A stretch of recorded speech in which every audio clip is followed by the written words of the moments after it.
in the wellness world, there's always a ebb and flow of different modalities, practices, supplements, and therapies that claim to reverse aging, enhance body transformation, and make a number of other promises.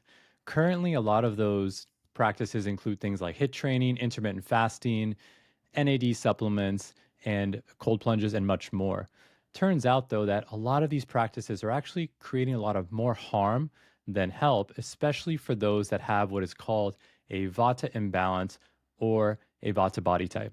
This is something that is actually integral to Ayurveda, which is this notion of bioindividuality, which is now being slowly proven and validated by state of the art functional medicine and other naturopathic modalities.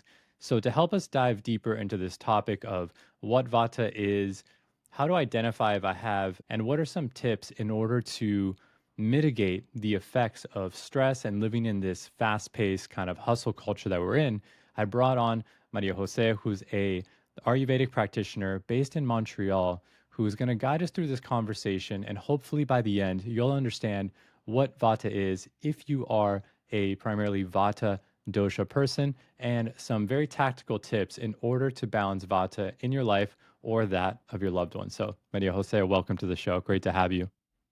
Hi, David. Thank you for having me. So, I'd love to just start things off with just understanding how you got into Ayurveda and why you have dedicated yourself to this path, and maybe even just introducing to those who aren't very familiar with what Ayurveda is, just kind of a high level of what Ayurveda is and what sets it apart from other naturopathic modalities. Okay, so first I came to Ayurveda because I faced burnout. So while I was having this, it manifested as a panic crisis. And I went to the doctor and they told me that I needed to rely on antidepressants from that time on. I started this treatment, but I wasn't feeling well.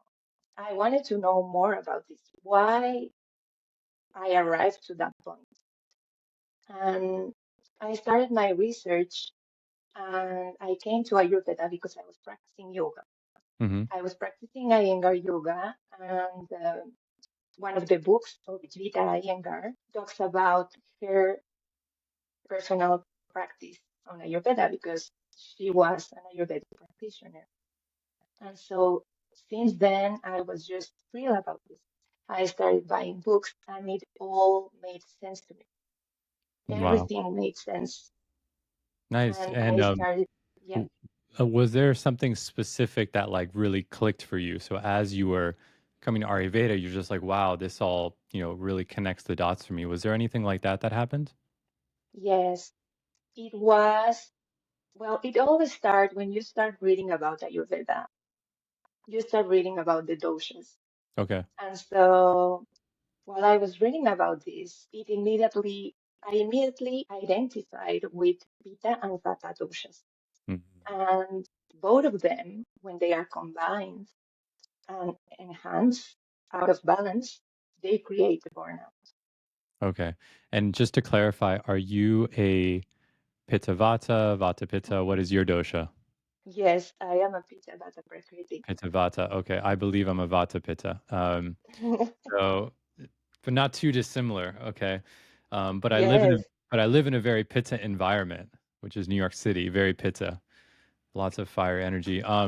So yeah. that's really amazing. And so just to clarify, like for those who aren't too familiar, many people have heard of this word, the doshas, but they're not too sure what it is. Like, what is a simple way of describing the doshas? And what are like some simple rules of thumb to understand which one you may be inclined towards? Because my understanding is that most people are dual dosha, like for the most part.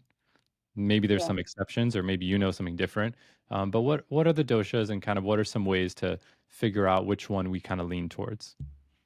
Okay, so first of all, as an introduction, Ayurveda considers five elements as the components of everything we can perceive through our senses. So everything in the material world is made of these five elements, which are space.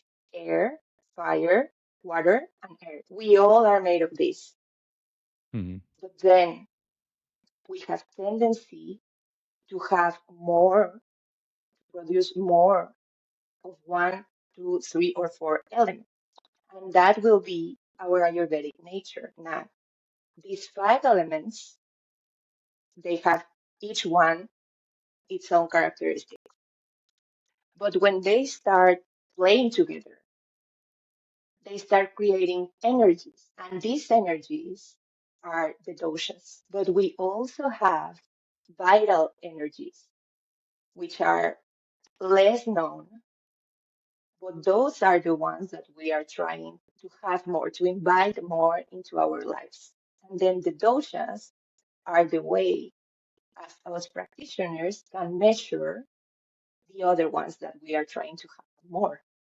Hmm. So when the space and the air start playing together, they will create the energy of movement, which is vata.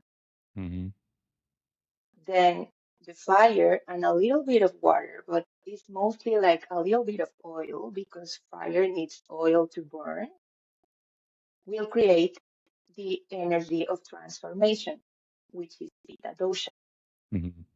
And then the water and the earth will create the energy of structure, Yes. which is Kapha Dosha. Wow. So Beautifully put. we are all made of the three doshas because we need a movement, we need fire, heat to live, and then we need a structure. Hmm.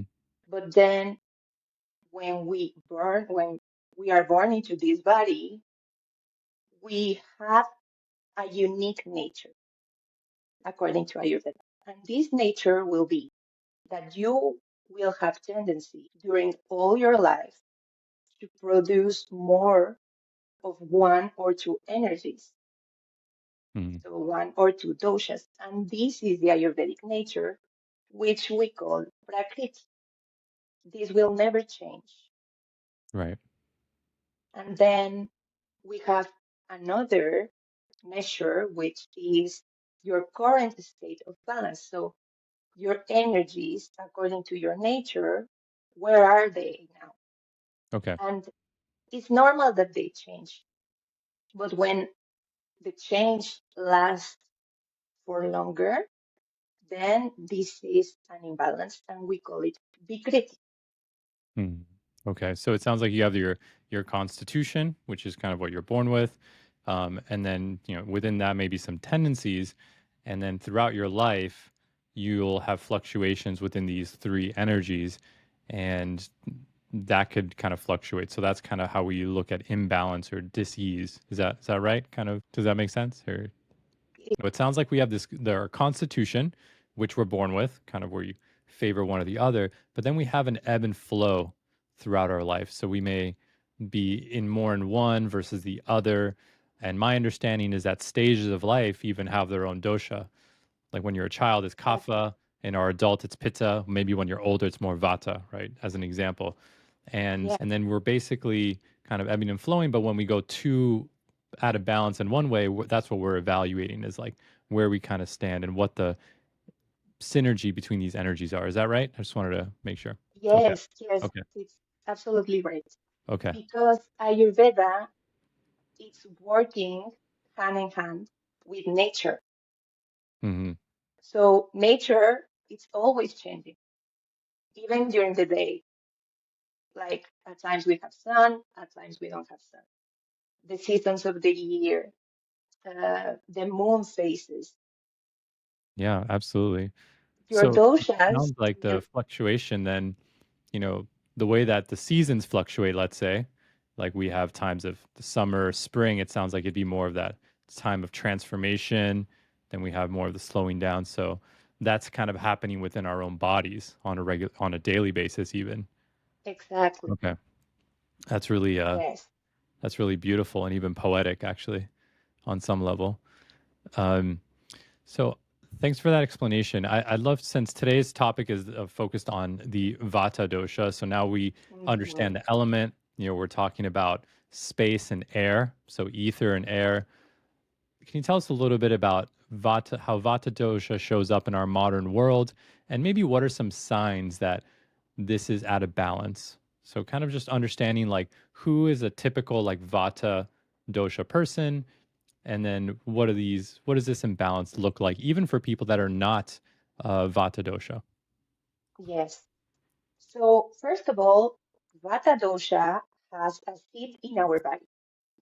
The seat is going to be the colon. So, in Ayurveda, when we are trying to measure how much Vata dosha do you have, we will always measure like your bowel movements. Okay. Then, according to this, we will evaluate the quality of your digestive fire. What does this mean? That we are going to evaluate your appetite, how you digest, how you feel after you ingest food or drink. And then, according to that, we will know if your Vata dosha is imbalanced or not. Nowadays, most of my clients will have irregular bowel movements, which means that at times they will have a lot of appetite or at times not. At times they will go to the toilet or at times not. This means that the digestive fire is irregular. Hmm. And we will know as practitioners that Vata dosha is enhanced and is not imbalanced anymore. It is in excess. As we said, Vata dosha is air and ether. So it is the movement. Hmm. Anything that moves will immediately have an impact in our Vata dosha. Okay. So, what are some examples of that, perhaps? For example, when you are scrolling on Instagram, Hmm. you have lots of movements, and this will create an excess Vata dosha. Okay. So, curious if the Vata dosha is connected to the nervous system, because that seems to have a lot of movement as well. Is that related? It is related. Okay. Vata dosha is in charge of the nervous system in our body. Ooh, okay. Okay. That's an important one then. For Yes. So especially for that's the why, burnout and fatigue. Yeah, yeah, okay. Now this yes, makes sense. that's why it is the king of doshas for us. Because, well, as we know, the nervous system, well, it communicates everything we need to do or not do in our body. So Vata dosha has the power to imbalance the other doshas because if it is not communicating as it should, then the other doshas will start working erratically. Okay. All right. That makes a lot of sense. And so apart from the digestion that you just mentioned earlier, maybe going to the bathroom a lot and then maybe being constipated for a few days, what are some other signs that perhaps you have a vata imbalance? Well, because it is related to air and space, we need first to know which are the characteristics of these elements. Hmm. So they are both dry, they are both cold, they are rough, they are going to be dry. I already said dry, Yes, yes. cold, rough, irregular, mobile, really subtle because the space is the origin of all the other elements. So once we know this, we will start looking at ourselves and trying to identify these things. So if I have dry skin, if I am constipated, then the most subtle things start to appear. If I have fear, if I have difficulty going to sleep, for Hmm. example, if my hands and feet are cold, if my hair is falling, if my nails are cracking, these are all signs of an enhanced Okay. So you say enhanced, so it means it's excessive. Is that right? excessive. Yes, Okay. because we can have imbalances, either it is excessive or decrease. Okay. And are most people, when they have a vata imbalance, it sounds like they're excessive, right? Like it's, Exactly. so to me, that sounds like their nervous system is working too hard. They're in anxiety, that fight or flight. Is that a reasonable thing to say? Exactly. Okay. Yes. Okay. That makes a lot of sense. And my understanding is of Vata body types or people that are, more in the Vata dosha is that they tend to be more catabolic on the thinner ends. Like they generally have trouble putting on weight. They, if they do a lot of fasting and things like that, they would lose a lot of muscle. Is that actually true that most Vata, let's say body types or people that have Vata dosha, they tend to be on the thinner frame and kind of more catabolic. Is that right? Is that a correct understanding there? Yes. Yes. Like in theory, when we have like this model that we study in Ayurveda, it will say, okay, because the air and the space are really subtle, then the person that has more Vata dosha also, it will be like a very subtle person, very thin, very small. But nowadays, what I've been seeing in my office with my clients is that not only now we are also seeing people that have, for example, kapha vata, Oh, yeah. prakriti with nature, and where their vata dosha is really, really in excess.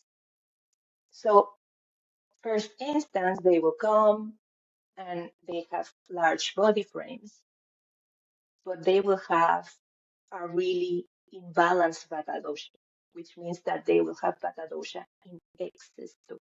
Okay. That's a So really it's not interesting one. only, Yeah. The kapha vata. I know a few kapha vatas in Mhm. my life, and I understand that's a very deceptive one. It's not obvious at all because they No, present physically as a kapha body type, but then maybe from a psychological perspective, they're extremely excessive in their vata. So that's a really really interesting one. Um, wow. Okay. So thank you for sharing that. And right now, a lot of the inspiration for today's show was around looking around at trends. I work primarily with many women, and I've had a lot of women that I've worked with go on low carb diets, do very excessive fasts, and this ends up from a functional medicine perspective harming their hormones, harming their thyroid. There's conditions like estrogen dominance that may arise. Their cycle often gets disrupted, maybe going from 28 days to 40 days to missing their cycle for 3 months straight. This has happened many, many times. And these are people that are not unhealthy, that are not taking care of themselves. These are people that are going to working out a lot. I would actually say they're overtraining. They're doing low carb diets most of the time, keto diets. So they're investing a lot of money and paying a lot of attention to what they put in their body, doing intermittent fasts sometimes for too long, and even doing things like cold plunges or cold showers. I personally know from my own experience as a Vata Pitta that a lot of these practices do not work for me, or I have to modify them to make them work for me. So, an example is fasting, that I personally do longer fasts and intermittent fast, but I've also been doing it for multiple years. And now I know how to do it in a way that doesn't make me anxious and a little bit overstimulated. There's ways to do this. So I'd be curious on the Ayurvedic perspective on a lot of these trends and how that fits into like living a balanced life in the modern world. Like, kind of what are you seeing from the Ayurvedic perspective in relation to this? Because I'm sure these people are not only coming to me. I'm sure you see many of these people as well. yes, yes, and it's exactly as you say. Most of these people, they are really trying hard by taking care of themselves, like trying many trends, trying many supplements, um, many types of workouts. But also, what is the hardest thing for me to make them understand that is really important too. Mm. Giving the body time to not do is precious in Ayurveda.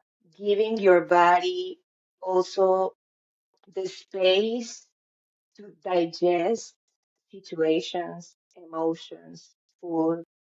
It's also precious. So nowadays, we are mostly worried of that we are lacking of time for all the things that we need to do. I need to train. I need to cold plunge. I need to do some sauna. I need to do this and that and that. But then we forget that it's also necessary to do nothing. Yeah, absolutely. And I love what you said right now around digesting. It sounds like such an Hmm. Ayurvedic digesting situations, emotions, and food. I think you mentioned another one.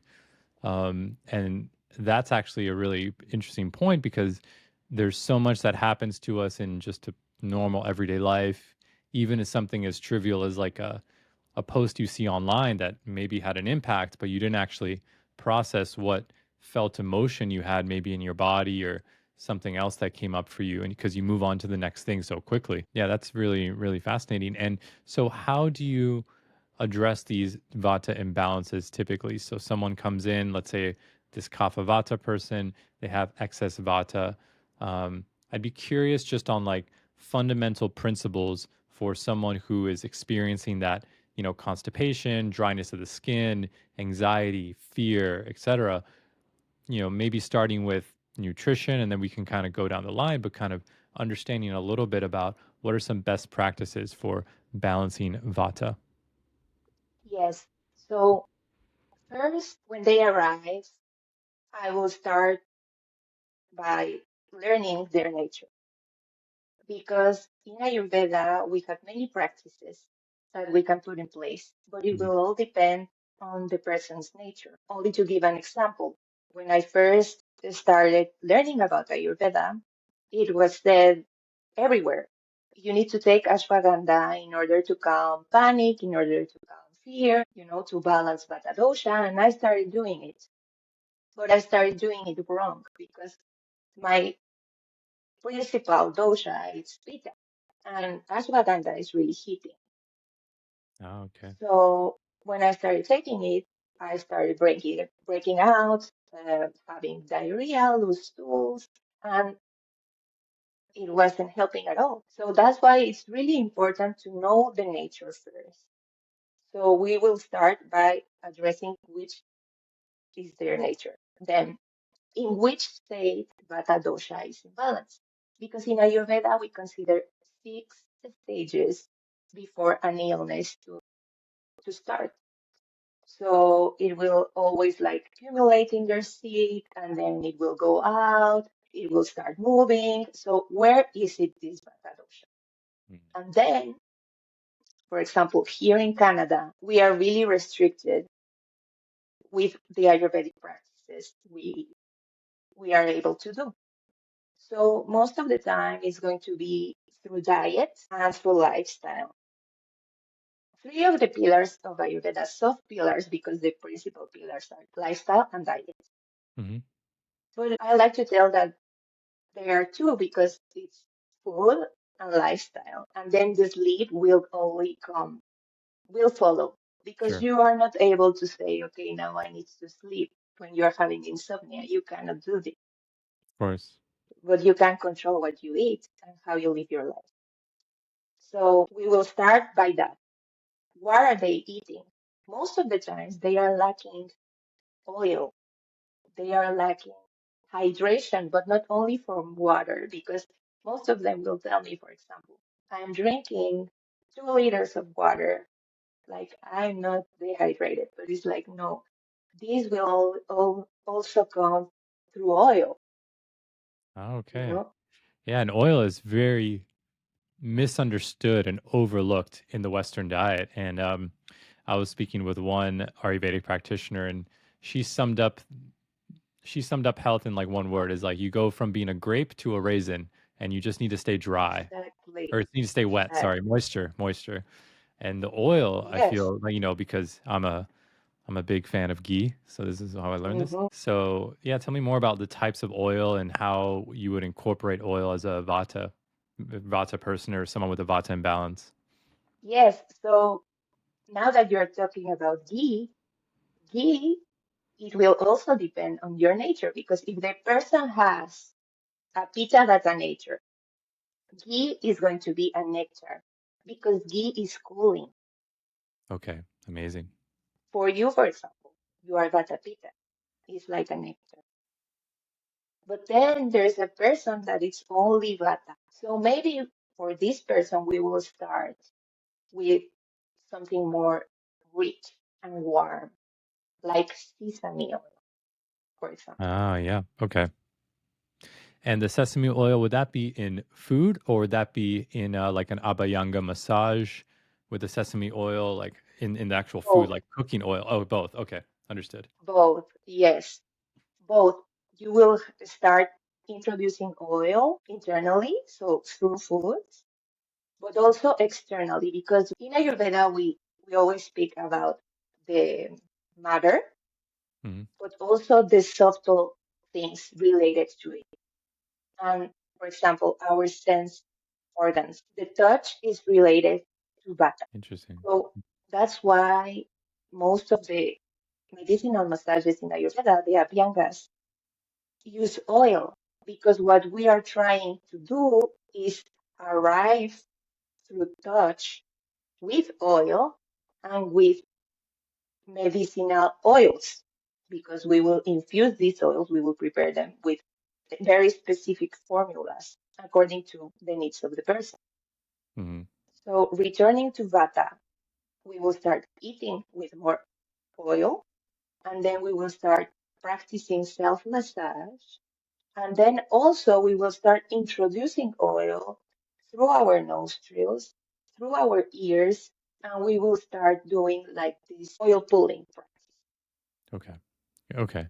And so I know the oil pulling practice is primarily as a holistic dental practice. Mhm. What is the name of the um, oils that go into your nostrils? Well, there's a specific term for them, isn't there? Yes, Nasya, Okay, interesting. So Nasya oils. because they've been studied. I've read a couple books on the scientific basis in Ayurveda, but I know that Mhm. these oils are also very potent for brain health as well. And not I don't know about enhancement and nootropics, but definitely for long-term brain health, using these nasal oils has been proven to be very helpful. So, see, this is really interesting, and I feel an area where Ayurveda really excels is that even in the most progressive of naturopathic practices, like no one is really using oil in a very um, diverse Exactly. way, the way that you're describing, which I think is beautiful. So, oil is a source of this moisture that is combating the dryness of the excess vata. So, amazing. Mhm. So, what else can someone do? Well, because you are trying, in Ayurveda, we have this golden rule, which is like increases like. So if you are trying to decrease Vata, what you're going to do is trying to install some practices that are the opposite of the characteristics that we already said, dry, cold, mobile, etc. So if you have already, for example, a yoga practice, Hmm. you will focus on a practice that is calming Okay. and not really dynamic, Okay. So for no example. Ashtanga yoga for No Ashtanga Vinyasa, no. okay. More Yin Yoga, Okay. Understood. for example. Okay. Great. So is Yes. that would these be considered more like kapha based practices, or is that kind of what the opposing dosha we're balancing with? Is that Yes. okay? All Yes. right. We will say, right? Okay, so the opposite dosha is the answer, but then the opposite dosha is cold, Oh, yeah, yeah. because the water and airs, they don't have fire. True, true, true. So Okay. Kapha dosha is cold. That's right. And Oh, interesting. Because I and thought it was then opposite because it's more like earth, like yes, ground. exactly. So Okay. we are looking for this grounding energy, Okay. but not really the Kapha energy, because Kapha is also cold. Okay. So see, it's not so straightforward then. Hmm. Hmm. Interesting. Okay, so we got the nutrition, or we got the oil introduction, and when it comes to grounding foods, so we introduced the oil. What are some foods like meals that maybe balance excess vata? So, are there specific foods that somebody could introduce that may be beneficial? Yes, sure.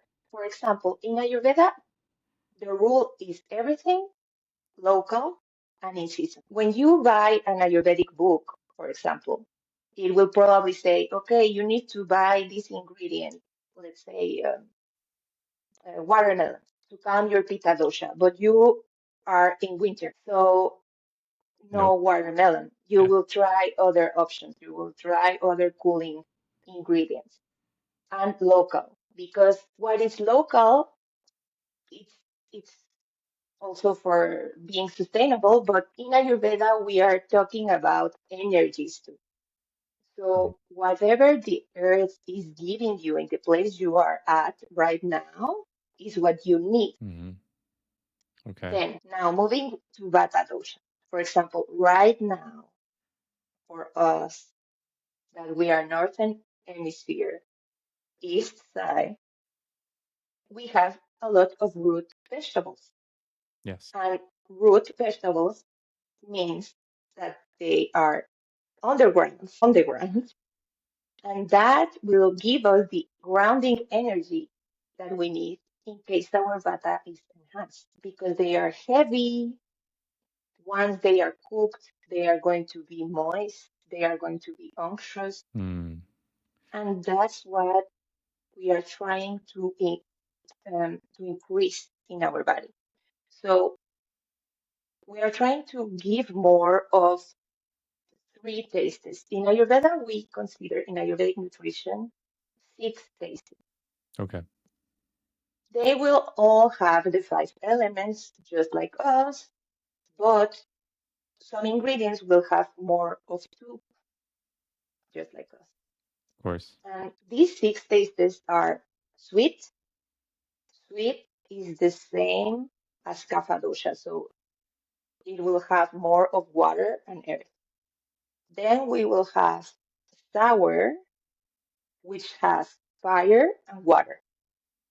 And then we will have salty, which has fire and water too. These three are the ones we want to increase in order to pacify Vata dosha in our body. But then it will all depend on the nature of the person. Because, for example, if your nature, David, is Vata Pitta, I will not give you. Mm-hmm. You will need salt because we all need to eat the six tastes in order to be balanced. Sure. But what I am trying to say is that you need to focus more on three or two or Okay. one. And for the vata, which three are those? So it's sweet, Sweet, sour, and salty. sweet, sour, and salty. Okay.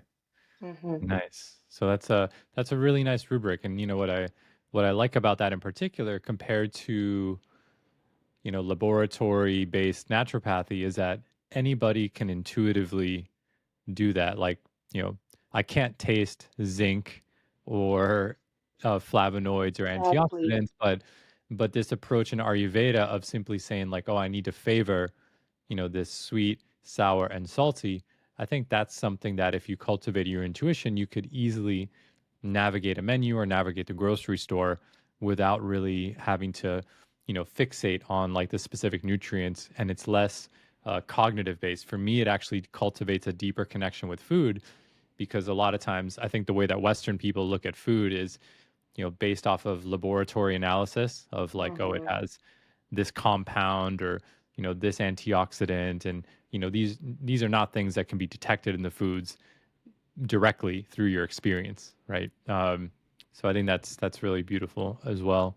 So okay, favoring the so we have sweet, sour, and salty, and the oil, fantastic. And are there any herbs and supplements or anything else that you would generally invite into a protocol for someone with excess vata, or are there things that you would avoid actually as well? So things that people are taking that you would say you need to stop that. Yes. So there are many things that I will say stop. First of all, stop caffeine. Caffeine. Ooh, that's a tough one. Okay. That's a And really tough so, one. so how do you get people? Western society basically operates off of caffeine and alcohol. Pretty much. That's like if you look at all the Yes. businesses, like that's what fuels our society. So, what are some replacements or transitions to get off caffeine that you've used in your practice? So this is a fun story. Caffeine is mostly very bad for Pitta person. So of the three doshas, of course, Vata and Pitta need to avoid it first, but mostly Pitta dosha. Why? Because it's more fiery. But these are the people that are dependent, Yeah. for example, and it's really hard for me to explain and to make them realize that is not really good for them. For a Vata kind of person, when they come, yes, of course, they drink coffee, but they are most of them dependent on refined sugar Mm. because naturally your body will ask for this sweet taste because it's the only one that is giving like the heaviness that Vata needs immediate. But what our body is trying to ask for is not from naturally sweet foods like honey or maple syrup, dates, for example, rice. But nowadays we will go and buy cookies or other kinds of sweets. Sure. Or maybe a So sweet latte. It's even worse. exactly A a very, pumpkin spice very, latte, for very example, sugary coffee, which is probably the worst thing you could have for it's a the vodka. worst thing. It's the worst thing because Vata, its principle, its main seat is the colon. But then Vata also resides in the kidneys. So it will really affect the production of these hormones that will make you more stressed. So if you are drinking coffee or eating a lot of refined sugar, what you are doing is overusing your kidneys, your adrenal glands, sorry, Hmm. and then, well, you will immediately feel tired because that's one of the characteristics of Vata. It's like the air, like a breeze that arrives, and so when they wake up, they will be like with a lot of energy, and they will try to overdo. But Okay. then in the middle of the day, a crash. Wow. Yeah, I've lived it. I understand it, and I've definitely seen it with other people. It's okay. Um, so definitely no caffeine. And so, what would be a reasonable replacement for that caffeine? Do you introduce like a tea, or do you get them from coffee to chai, or like what's the spectrum of moving off of caffeine for Vatas who, let's say, just wake up and drink an espresso or a latte every morning? First of all, what they need to do first is to drink a glass of water and Okay. really lukewarm water Okay. in order to hydrate because they just woke up. And we all need to do it. You fast during the time you were asleep, and now your body needs hydration. So you will drink a glass of lukewarm water. In Ayurveda, we avoid cold drinks, we avoid raw foods because their nature is cold and dry, and this will diminish our digestion. Hmm. So we try to avoid diminishing our digestion. So everything that we drink, for example, needs to be warm. Everything that we eat needs to be warm. Okay. So first of all, drink a glass of water and then start doing your massage because massage is not only to calm Vata through touch. Massage will really nourish and increase many functions in your body. Like we can do a podcast only about massage in Ayurveda. Okay. Well, we may have to do that then. Yes. One of the functions of massage is to balance your digestive fire. The Oh, digestive fire is in charge of metabolism. understood. Okay. So this So, morning massage could assist you with constipation and this morning bowel movement. Okay. And and many people insomnia, and insomnia. Okay. And this is very interesting because I come across many people who their resistance to giving up coffee is because it's the only way that they can have a bowel movement in the morning is through the use of caffeine. Otherwise, they're constipated. So so even if they can handle not having caffeine, their main reason that they want to hold on to it is because they don't want to be constipated. They want to just wake up within an hour, have a bowel movement. So this is actually very interesting because now the massage or the massage oil could support in that same process as well. So okay, that's Exactly. wow. Yes. All right, Then after this, movement. movement. So Okay, you will massage yourself and then you will move your body. You will try to balance the prana in your body because prana is related to vata. What is prana? The vital energy for us in Ayurveda. It's much more than that, but let's say it's the vital energy. So what gives us life? In Ayurveda, vata and prana are related. So if you are trying to balance vata, you will have some breathing exercises to be more conscious of your breathing patterns. And then you will start by having a nutritious, but really not a huge breakfast, just what's necessary. But it needs to be nutritious because the first meal of the day is really important to balance Vata dosha specifically. okay. So having a nutrient dense breakfast is very important to kind of set the tone for the vata dosha for the whole day. Okay. Exactly. So you can't just drink coffee and skip breakfast and go to work. So that's not going to work. Okay. No, that's the Right. most Vata imbalancing practice that you can have. Okay. Amazing. Um, and we talked about removing the caffeine. You know, I get asked all the time around specific supplements, stress reduction supplements.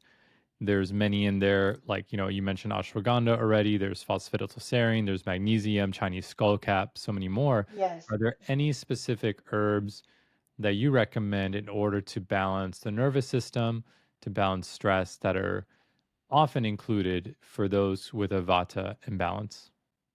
yes. So what I always say to my clients is that for us in Ayurveda, the supplements are the spices. Spices, Number okay, and one. the good ones. So, okay, excellent. Yes. Why? Because the spices are infused with all the elements of nature. So once you spice your foods with them, you will ingest them and your body immediately will assimilate them. Spices have not only one benefit, but many. So if you make yourself, I don't know, an oatmeal and you add some ginger and some cinnamon, you're already adding a lot of benefits to Mm-hmm. your metabolism. And then which milk are you adding? Because you can add almond milk, for example, for a Vata person, Mm-hmm. a homemade almond milk, because almonds are really nourishing for your prana, Oh, for okay. your vata. So for a vata person, maybe an almond milk is better than an oat milk. Is that right? Exactly. Okay. Okay. Because it will calm its nerves. It will Mm, improve sleep. okay. It's good to know. So maybe a warm almond milk towards the end of the evening, something like that. So, Yes. Well, in principle, you need to drink dairy to calm vata. But I know that nowadays, many people prefer to be vegetarian or vegan. mm, So for these kind of people, almond milk at night with some cinnamon, with some dates, for example, some vanilla, will improve their sleep. okay. Interesting. Yeah, because I remember that dairy traditionally in Ayurveda is drank warm and usually with some spices. So, Exactly. which is very different. And obviously, the quality of the dairy thousands of years ago is quite different than what most people consume today. So, there was definitely no cold milk in India, I think, No, because there was no refrigeration, so that was not exactly. possible. But Um, then there's the energy of the milk because milk is sweet, so it will oh, be cold. Sweet taste is cold energy. Okay. So So yeah, you even can't if have you it cold. drink warm milk just like that, it will be cold in nature. Oh, understood. Yeah, because it carries the cold energetic frequency. Yes. Exactly. And Okay. that's why we put these spices. Okay. Now, the brilliance of Ayurveda. Wow. Okay. I Yeah. know. I mean, and we're just barely touching the surface. Yes, yes, yes. So okay, so that warm almond milk or milk with the cinnamon, and perhaps those dates as a sweetener Yes, to cardamom. cardamom. Okay, amazing. And are there any types of pranayama or spiritual Yes, I will say resonance breathing. resonance breathing? Okay. You will start first by doing belly breathing. Only be aware that your air is filling your lungs. And how can you know this? By feeling your belly. So if you take a deep breath and you feel your belly coming out, then your lungs are. So only this practice through your nose, you inhale and exhale through your nose, is perfect. So you're in the middle of the day, you have a stressful meeting or something, okay, you will tune in with your breath. Even if you don't know anything about yoga, anything about pranayama, just put your hands on your belly and feel it coming out and coming in for 1 minute, 2 minutes. Mm, Then, if you are more aware of the breathing techniques, you will try resonance breathing for 2 minutes. yeah, it's Something as nothing. simple as 2 minutes. Yeah, It's nothing. very simple. Yeah, wow. Okay. It's perfect. So you have the belly breathing to start, and then you can move on to the resonance Resonance breathing. breathing. So, And then if you know yoga, you know some pranayamas, well, in theory, it's not a pranayama, it's a cleanse technique, but it's the anuloma viloma or the nadi shodhana, which is the alternate nostril breathing. okay. And that one, because it will really balance your prana through the conducts of energy that we call nadis in yoga and Ayurveda. Beautiful. Okay. Well, it sounds like we have Mhm. a good manual and starting point for those that are experiencing excess vata. So, just to kind of round things out and close things out here, I'd be curious to kind of bring the attention to you as a practitioner and as a person. And we always like to close out an episode of Healing with David with what's an area of healing or growth that feels present for you in your own journey. So, in other words, what are you trying to balance, improve upon, connect with, source? What feels alive for you as you move through your own wellness journey? Yes, well, for me, it has to do more with the mental. Okay. So I struggle a lot with control as a fiery kind of person. So for me, the practices that I just mentioned, like my morning routine, is really important. Also trying to tune in with my feelings and allow me the space to do nothing has a huge impact in my control habit. So when I'm just doing these things, I'm more able to let go. Okay. Yeah. Yeah, I definitely hear that. The control and the desire for certainty. It's very real as Yes. a human. Absolutely. Thank you for sharing that. And lastly, just so anyone who wants to dive deeper into Ayurveda to learn more about the Vata Dosha and the myriad of other things that you have to offer, where can we learn a little bit more about your practice, about your offerings, or anything else that would be of help to anyone looking to learn more about Ayurveda and maybe even work with a practitioner? Yes. Well, right now I'm working on my website. I have a website, but I'm dedicating my whole time to this place where I'm working. That is a yoga studio here in Montreal. That is called Atma Yoga Montreal. We also offer online consultations in English, in French, or Spanish, if you'd like to. So if you're interested in having a consultation with me, I will invite you to go visit this website or my Instagram account. I try to post currently, but it's not easy all the time. But yes, Source Ayurveda on Instagram, and there you can find some tips and some offerings that I have been. Excellent. So all of that will actually be in the show notes. So if you're on YouTube, that'll be in the description. and show notes if you're watching on a or listening on a podcasting platform. And so we'll link all of that so you can find Maria Jose and connect to her practice. So um, just to finish things off, I'd like to just thank you once again for connecting the dots and really not diluting the depth of Ayurveda and but making it pretty accessible here. I personally learned a lot about these checks and balances and energetic principles around nutrition, food, and your organs in the body. So just really appreciating your time and presence and really looking forward to doing another episode, maybe even on massage, like we mentioned earlier, or Yes. something else. So once again, really loved having you. Thank you so much, David.